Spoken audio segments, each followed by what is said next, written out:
Continuing lesson 3.2 on representations of functions. If you look on page 167, example 2, how can you determine whether the relationship between side length and area is a function? So we've talked about functions before, if we know if something's a function or not. So basically, if you look at the table, this is kind of what we're looking for. Each x value has just one y value, so it's a function. So the book said, let's graph these points and see what it looks like. That's fine, but just by looking at this, the length is x and the area is y. So if you have basically a certain side length for a square, if you have a certain side length for the square, it's only going to have one area, right? If the side length is 4, length times width, 4 times 4, the area is 16. It's not 16 or 7.5. It only has one value. So it is a function. On the graph, though, one thing that they're introducing to us here is when they graph those points were not in a straight line.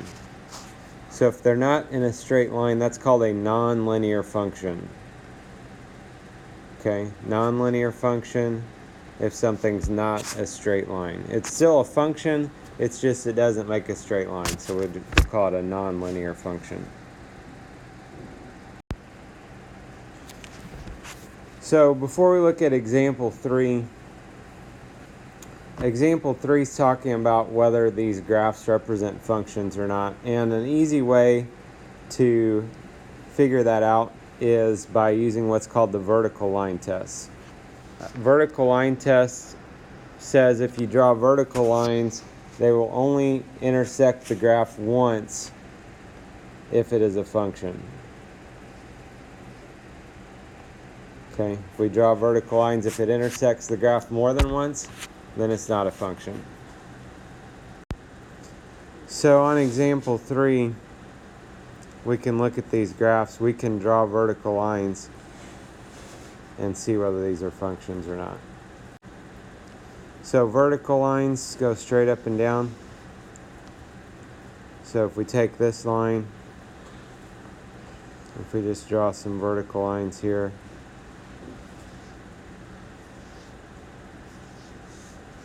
it doesn't have to be at any certain points, but if we just keep drawing them several places along the graph, that should give us a good indication. Notice each one of these lines only intersects the graph one place, and so that is a function. Like the book says down below, because that happens, what that means is for a given y value, we only have one x value. Okay, if it hits more than once, that means we have the same x value and two different y values. And we'll talk about that in a minute. So that one's a function. If you look at the second one, same thing. We could draw some lines that only cross one place, so that would be a function also. And then if we look at the last one, if we try to draw lines, almost everywhere that we draw a line, a vertical line, hits the graph in two places. What that means is we have two different y values for the same x value. Okay, so like for example, let's say this is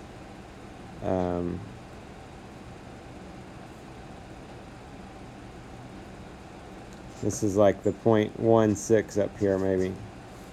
And then this is the 0.10. Okay, 16 and 10, it's two different y values for the same x value. Okay, so if they've given you a graph instead of a table, vertical line test is just a quick and easy way to figure out whether you have a function or not.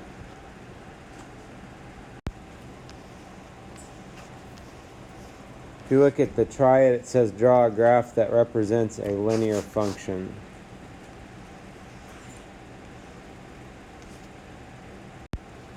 So linear function needs to be a straight line. They did a follow-up question there asking what the equation of the line is, and that's more back on things we've already done, so I'm not going to spend a whole lot of time on that part of it. But this would be just an example of a linear function. Remember when we did the equations, I'll just briefly mention y equals mx plus b. B is the y-intercept, which is -2 here. So you can either put a -2 back there or plus -2. And then the slope is change in y over change in x. So you could go up 2 and over 2 to get to another point on the graph. 2 divided by 2 is 1, so our slope is 1. So the equation would be y equals 1x minus 2, or y equals x minus 2. So the key concept just talks about different ways we can represent a function. So we can have a table, we can have a graph, we can have an equation.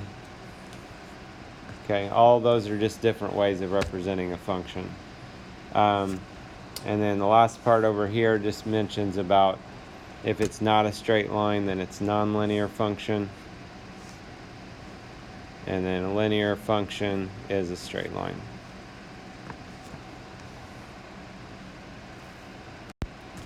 So if we look at the do you know how number 4, each week Darlene tracks the number of party hats her company has in stock.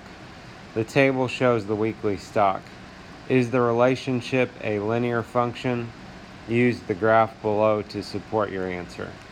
So this one's not just asking if it's a function, it's asking is it a linear function. So earlier I mentioned we could have just looked at the table to see if it was a function or not.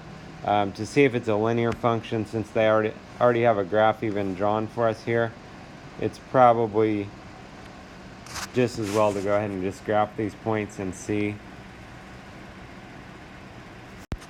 So if you look on the x-axis, each of these, they're really going by ones. They just have every other number written. On the y-axis, you know, the numbers they have are hundreds, but there are numbers in between there. So half of 100 is 50. So really, they're going by 50s here. If you want to write those other numbers in there, you can. So it's just graphing the points. So 0, 300.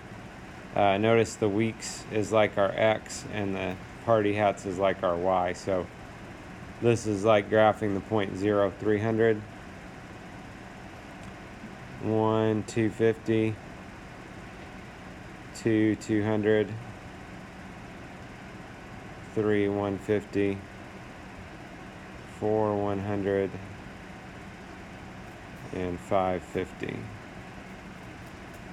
So what we're doing after we graph those points is we're trying to determine whether these points are in a straight line or not.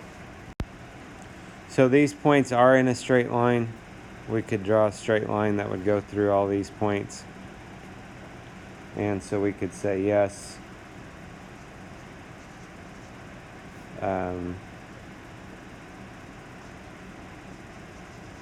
The graph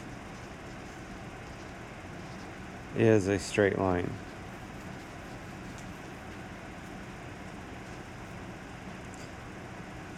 The other thing we could do, going back to the table there, we could have looked to see if the slope stayed the same. If the slope always stays the same, then it's going to be linear also. So like, if you'll notice the pattern on these, the weeks always goes up by 1, and the party hats always goes down by 50. So if you think about change in y over change in x, our slope is -50 over 1 or -50. So, you know, it's 50 less party hats per week. And it's exactly the same every single time. That would be another way we could tell it's linear without actually drawing a graph.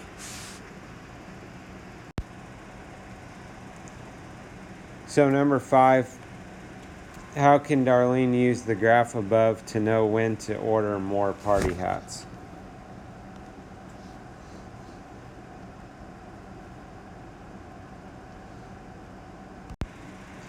So looking at the graph, if we continue the line a little bit further, or if you extend the table one more spot, at 6 weeks, she's going to have no party hats left. So it kind of just depends. It says order more party hats. So if you're ordering something, maybe she doesn't have Amazon Prime or something, then it might be good for her to order more hats like week 5 or something. So that gives them like a week to get in.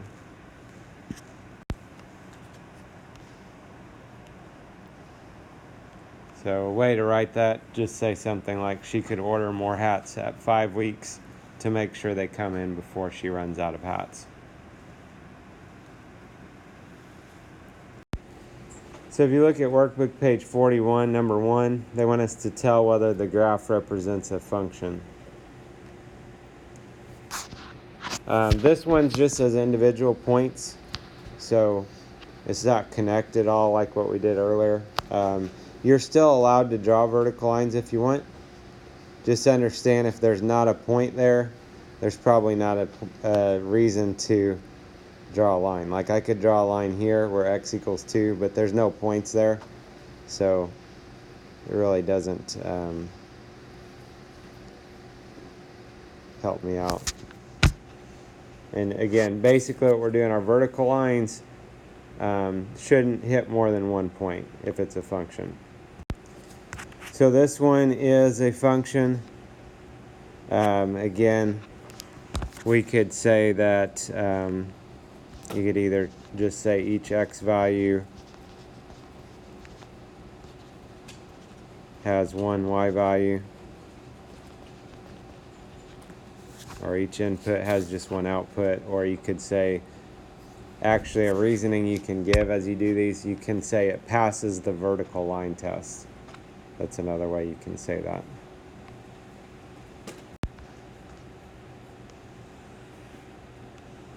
So number 2, similar idea here. So same thing for this one. Anywhere you see points, if you want to draw vertical lines, you can. And there is a problem right there. Okay, notice that line intersects 2 points. And so we could say no. Because it doesn't pass the vertical line test, this would not be a function. And that's all it takes is one spot. If there's one spot here that it doesn't work, the rest of it after that we don't even have to continue on testing points. Number 3, Marcus records the total number of calories burned after each mile he walks. And they want us to graph the ordered pairs from the table and then tell whether it's a function or not. So if we go to graph these points, I'm just going to move this over here so I can see it easier while I graph the points. So one of the points is 197. So 197, just a little above the 90 here. To 194, kind of be in between here. And 3 to 91, somewhere in here.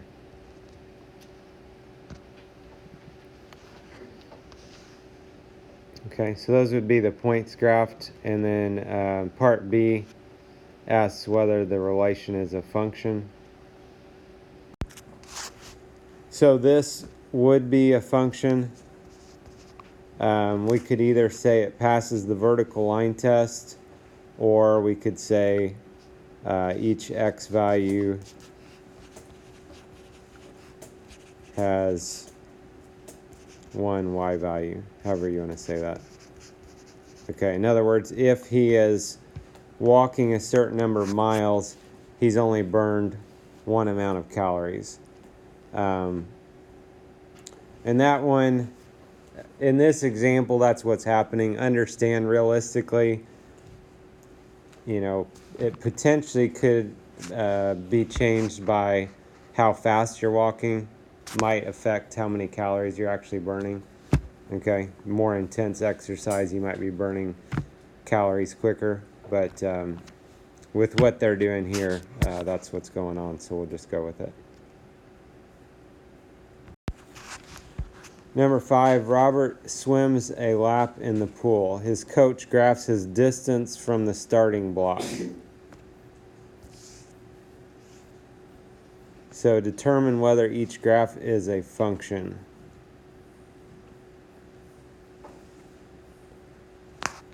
And then the second part is they're asking which graph must be incorrect.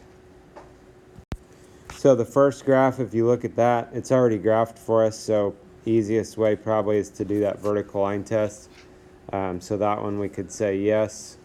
Same thing we've been saying, either passes the vertical line test or each x value has just one y value. Second one, same thing. We can draw vertical lines here and that works. So that one also is a function. So the last one is not a function because it does not pass the vertical line test. It's got two different y values for the same x value. So part B says which graph must be incorrect. These are telling how far he is from a starting block at any point in time. So the last graph would have to be incorrect. They didn't really number these, if you want to call it number 3, so you can say something about it. And again, basically the reason is it's not a function, it doesn't pass the vertical line test, whatever. He can't be two different distances from the starting block at the same time. You know, kind of like 5 seconds into his swim, he's 5 feet and 15 feet away from the starting block. That doesn't make sense, okay? He can only be one distance from the starting block at any given time. So that one doesn't work. You know, we're not going to get into specifically whether the first one or the second one for sure would be the correct one, but for sure number 3 could not be. Number 7, Greta opens a savings account with $25. She saves $20 each week. The table represents her account balance. So part A, they want us to write a function that relates the amount of money in Greta's account M to the number of weeks W. Okay, so usually when they do these, if they do a chart like this, usually what's on top is going to be our X, what's on the bottom is going to be our Y. Obviously, they told us to use W for weeks and M for money in the account. But if you want to start with X and Y, and then you can change over your variables at some point, if that's less confusing for you, you can. Part of the problem here is we've got M for money. Also, usually when we write an equation, we have M for slope. So that could be a little bit of a confusing detail there. So the y-intercept here would be $25. Y-intercept's like an initial value, a starting value, something like that. Also, you can look at the table. You see the point 0, 25. That's how we can find a y-intercept. The x is 0, and then what is the y at that point? It's where it intersects the y-axis. So the other part is they're telling us that she saves $20 each week, $20 per week, we could say. That's our rate of change, which is going to be our slope. Okay, and you can also look on here. You could even pick 2 points and you could figure out what the change in y and change in x would be if you don't get that detail. You know, you could work out 45 minus 25 and 1 minus 0.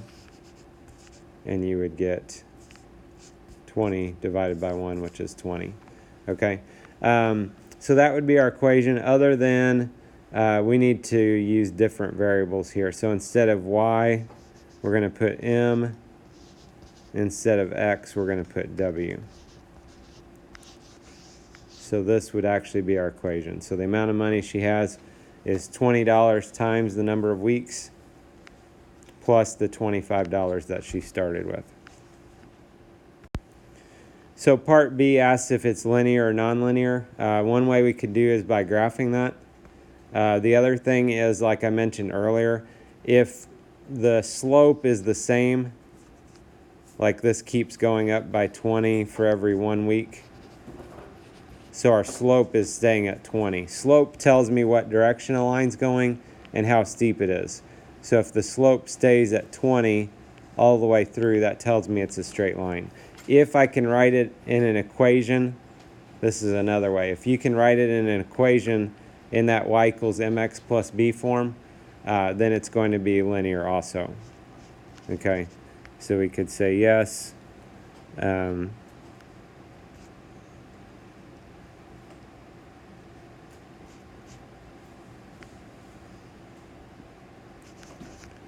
The slope is constant would be one way of saying it. Okay. The book just says the equation that represents the function is a linear equation. I don't know if that's the greatest answer ever, but I guess that they're kind of saying what I was saying a minute ago, is it's in this y equals mx plus b form. And you might say, well, what would not be that? Well, you'll get into this more like in high school and stuff, but you guys could have an equation like y equals x squared plus 5x minus 8.